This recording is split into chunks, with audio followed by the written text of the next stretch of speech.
जी, अस्सलाम वालेकुम। बहुत लोगों का कंसर्न था कि कैसे फैमिली रियूनिफिकेशन वीज़ा की जो एप्लीकेशन जर्मनी के लिए जो ऑनलाइन काउंसलर पोर्टल लॉन्च किया गया था 15 जनवरी 2026 से, उसके बाद कैसे सबमिट करनी है एप्लीकेशन। तो मैं इस वीडियो में ब्रीफली आपको बताने की कोशिश करूँगा कि किस तरह एप्लीकेशन जो है वो सबमिट की जाएगी। आपने सबसे पहले काउंसलर पोर्टल के ऊपर अकाउंट बनाना है और एक प्रोसेस ऐड करना है। उस प्रोसेस का जो आपको पहला जो व्यू नज़र आएगा वो कुछ इस तरह का नज़र आएगा, जिसमें आपने सबसे पहले कुछ एंट्री फॉर्म की जो क्वेश्चन्स हैं उनको फिल आउट करना है। तो सबसे पहले उसी फॉर्म पे चलते हैं हम और देखते हैं कि कौन-कौन से क्वेश्चन जो है वो पूछे जाते हैं। तो सबसे पहले उन्होंने आपसे पूछना है कि are you already married to a reference person. जो रेफरेंस पर्सन है वो बंदा होगा जो ऑलरेडी जर्मनी में रहता होगा, या जो होस्ट होगा आपका, वो चाहे जर्मनी जा रहा हो या ऑलरेडी जर्मनी में रहता हो, तो वो है रेफरेंस पर्सन आपका। आप उसके स्पाउस हैं।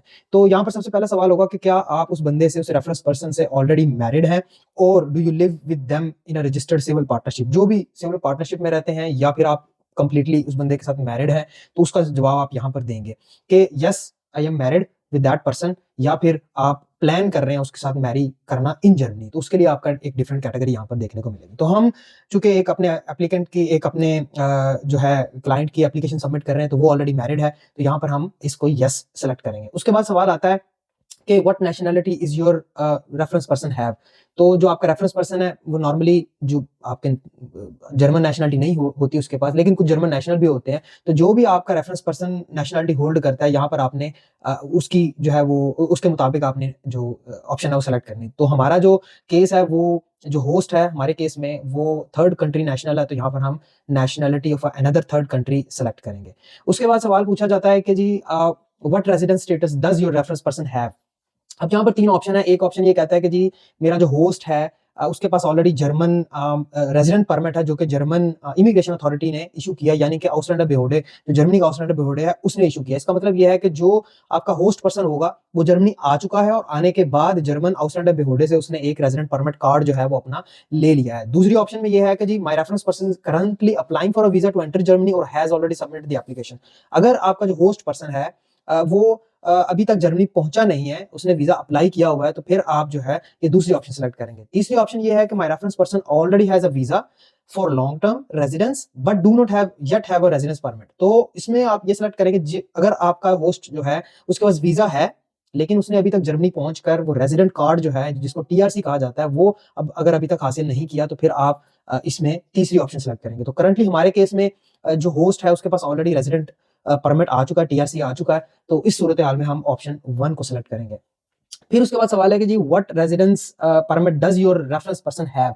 अब टाइप्स ऑफ रेजिडेंट परमिट होते हैं, टाइप्स ऑफ टीआरसीज होते हैं। तो यहाँ पर 3 ऑप्शन है कि क्या जो आपका होस्ट पर्सन है उसके बाद resident permit for skilled worker या हाईली क्वालिफाइड पर्सन है वो, या फिर उसने ह्यूमैनिटेरियन ग्राउंड्स के ऊपर टीआरसी लिया हुआ है, या फिर कोई अदर जर्मन रेजिडेंट कार्ड है। तो हमारा इन दोनों में से कोई भी नहीं है। हमारा जो है वो केस है वो स्टूडेंट केस है, जो होस्ट है वो स्टूडेंट है और वो अपने स्पाउस को बुला रहा है, तो उस सूरत में हम यहाँ पर अदर जर्मन रेजिडेंट परमिट जो है उसको सिलेक्ट करेंगे। उसके बाद इंफॉर्मेशन पूछी जा रही है कि जी do your reference person already live in Germany. तो हमारा रेफरेंस पर्सन जर्मनी में ऑलरेडी है और उसके पास टीआरसी है, तो हम यहाँ पर करेंगे select yes my reference person already lives in Germany. उसके बाद मैरिज डेट पूछी जाएगी, क्योंकि हमने पहले सेलेक्ट किया था कि मैं ऑलरेडी मैरिड हूँ उस पर्सन के साथ, उस रेफरेंस पर्सन के साथ, क्योंकि ये एप्लीकेशन जो है जो हमारा क्लाइंट है उसकी तरफ से सबमिट की जा रही है। तो यहाँ पर आप मैरिज डेट जो है वो सिलेक्ट कर लेंगे। आप कोई भी मैरिज डेट जो है यहाँ पर सिलेक्ट कर सकते हैं। लेट्स से 12 जनवरी 2023 हम सिलेक्ट कर लेते हैं। कोई भी जो भी आपकी डेट होगी वो आप यहाँ पर सिलेक्ट करेंगे। तो उसके बाद सवाल आता है कि जी वाज योर मैरिज और registered civil partnership notarized in Germany. तो कुछ केसेस में आपकी जो मैरिज है वो जर्मनी में नोटराइज्ड होती है, आपका जो होस्ट पर्सन है वो करवा लेता है, बट हमारे केस में वो नोटराइज्ड नहीं है, तो हम यहाँ पर नो सेलेक्ट करेंगे। उसके बाद वो पूछते हैं आपसे कि जी please enter the country of your marriage. तो यहाँ पर चूंकि हमारा जो क्लाइंट है वो पाकिस्तान से है और पाकिस्तान में उसकी मैरिज रजिस्टर्ड है, तो यहाँ पर हम पाकिस्तान सेलेक्ट करेंगे। उसके बाद लैंग्वेज का क्वेश्चन है कि जी लैंग्वेज का सर्टिफिकेट के मुतालिक आपसे सवाल किया जाएगा। तो जैसे कि यहाँ पर उन्होंने मेंशन किया कि in order to immigrate to join a reference person you need a German language skill at level at least level A1। तो यहाँ पर A1 का सर्टिफिकेट जो है वो प्रोवाइड करना पड़ेगा, लेकिन उसमें उन्होंने चार ऑप्शंस दिए हैं कि जो भी आपकी कंडीशन है इस वक्त, yes I can prove my German language skill with a language certificate. अगर एप्लीकेंट के पास A1 सर्टिफिकेट है तो वो आप पहली ऑप्शन सेलेक्ट करेंगे। अगर वो लर्न कर रहा है, जर्मन सीख रहा है, बट उसके बाद करंटली सर्टिफिकेट नहीं है, बट वो बाद में प्रोवाइड कर सकता है, I will submit the language certificate letter. उस सूरत हाल में फिर आपको आपको ये दूसरी ऑप्शन सेलेक्ट करनी है। तो तीसरी ऑप्शन में ये है कि I can communicate in German without any problem, I can obviously prove by talking to a member of the German mission.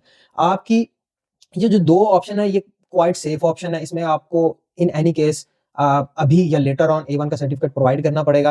But अगर आप वो नहीं कर सकते तो और आप कॉन्फिडेंट हैं कि आप जर्मन एम्बेसी में जाकर अपनी लैंग्वेज को प्रूव कर सकते हैं, तो फिर आप जो है वो तीसरी ऑप्शन को सेलेक्ट करेंगे। तो करंटली हमारे केस में और हाँ, चौथी ऑप्शन ये है कि यहाँ पर आपको कुछ ऐसे भी वीज़ा कैटेगरीज़ हैं जिनमें आपको एग्ज़ेम्पशन मिल जाती है A1 सर्टिफिकेट की, जिसमें ब्लू कार्ड है। ब्लू कार्ड होल्डर अगर आपका होस्ट या रेफरेंस पर्सन जो है वो जर्मनी में ब्लू कार्ड होल्डर है, तो फिर आपको ये लैंग्वेज सर्टिफिकेट प्रोवाइड नहीं करना पड़ेगा। और कुछ चंद और वीज़ा कैटेगरीज़ भी हैं।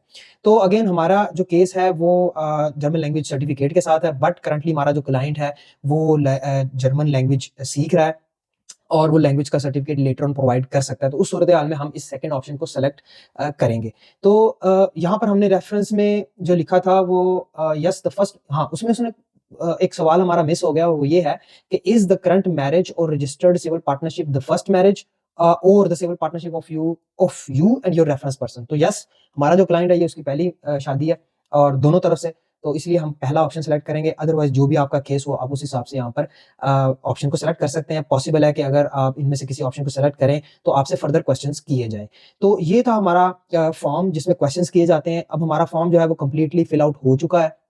हम इसको सेव करेंगे और देखेंगे कि आगे हमारे साथ डॉक्यूमेंट जो हैं वो कौन-कौन से जर्मन एम्बेसी जो है वो माँग रही है। तो let's just give it a second. फिर हम चाहेंगे बैक टू ओवरव्यू। अब यहाँ पर आप देख सकते हैं कि ये दोनों सेक्शन जो हैं ये अब एक्टिवेट हो चुके हैं। तो सबसे पहले आपको डॉक्यूमेंट दिखा देते हैं कि डॉक्यूमेंट जो है वो कौन-कौन से हमारे इन सवालों के जवाबात देने के बाद जो है वो हमसे माँगे जा रहे हैं। सबसे पहले एप्लीकेंट का पासपोर्ट, एप्लीकेंट के पासपोर्ट के बाद passport of a reference person जो कि आपका होस्ट है, जो कि आपका होस्ट है। पहले पासपोर्ट आपका और दूसरे नंबर पे पासपोर्ट आपके रेफरेंस पर्सन का, यानी कि जो जर्मनी में रहता है। फिर उसके बाद proof of a habitual residence in the administrative district. ये आपका जो रेजिडेंस परमिट होगा जिस कंट्री से आप अप्लाई कर रहे हैं। अगर आप पाकिस्तान से अप्लाई कर रहे हैं तो आपका यहाँ पर पाकिस्तानी CNIC लगेगा, और अगर आप किसी दूसरे कंट्री से अप्लाई कर रहे हैं तो फिर यहाँ पर आपका वहाँ का रेजिडेंस परमिट लगेगा जहाँ से आप ये जर्मनी का वीज़ा अप्लाई कर रहे हैं। उसके बाद आपका जो प्रूफ ऑफ मैरिज है उसका सर्टिफिकेट, यहाँ पर आपको मैरिज सर्टिफिकेट सबमिट करवाना है जिसको आप MRC कहते हैं, जो कि नादरा इश्यू करता है। उसके अलावा आपको एडिशनल प्रूफ सबमिट करवाने हैं जिनमें ट्रेडिशनल मैरिज है, जिसमें निकाहनामा आ जाएगा, जिसमें रिलीजियस मैरिज वाली कैटेगरी में आ जाएगा। कुछ अगर आपके पास इमेजेस हैं तो वो आप सबमिट करवा सकते हैं। Family registration certificate supporting document है वो भी आप सबमिट करवा सकते हैं। तो ये तमाम डॉक्यूमेंट्स को मर्ज करके आप इस कैटेगरी में सबमिट करवा सकते हैं। अब चूँकि हमने मेंशन किया था कि हमारा जो क्लाइंट है वो जर्मन लैंग्वेज सीख रहा है, सर्टिफिकेट बाद में जो है वो सबमिट करवाया जा सकता है। तो उस सूरत-ए-हाल में वो हमसे ये प्रूफ माँग रहे हैं कि आपका जो है जहाँ रजिस्ट्रेशन करवाई है आपने लैंग्वेज सीखने के लिए, उसका सर्टिफिकेट यहाँ पर प्रोवाइड करें, तो वो आपको करवाना पड़ेगा। तो इन एनी केस आपको कोई ना कोई प्रूफ जो है लैंग्वेज का देना ही पड़ेगा। उसके बाद habitual residence of a reference person, जो आपका रेफरेंस पर्सन है, जो होस्ट है, जो जर्मनी में रहता है, उसका जो है मेल्डे बेscheinigung यहाँ पर आपको अपलोड करना है, और जो रेफरेंस पर्सन है उसका फिर यहाँ पर रेजिडेंस परमिट अपलोड करना है। तो ये है डिटेल फैमिली रियूनियन वीज़ा की। मेरे साथ जुड़े रहें, मैं आपको मज़ीद डिटेल बताता रहूँगा इंशाल्लाह।